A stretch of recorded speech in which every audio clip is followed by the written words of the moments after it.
What's going on with you guys? Welcome to another episode of Quick Learn. And in today's episode, I will teach you how to fix Messenger not showing your friends online. So this one is pretty easy. You just need to follow my steps and you are ready to go. So first, make sure that your Messenger is updated.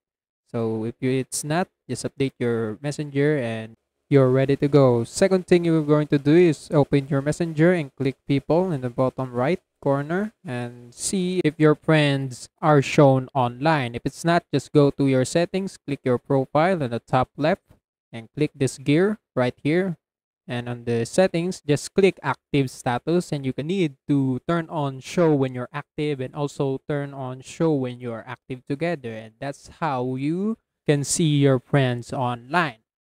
And if that doesn't work, just go back to your settings and scroll down and turn on chat heads. And that might also help. And if all of this method doesn't work, you just need to report your problem to Messenger support. Just explain your problem and they will solve that eventually. And that's how you can do it. And also, that's it for today's episode. If you want more to this channel, please like this video, click the notification bell, and don't forget to subscribe. See you in the next one.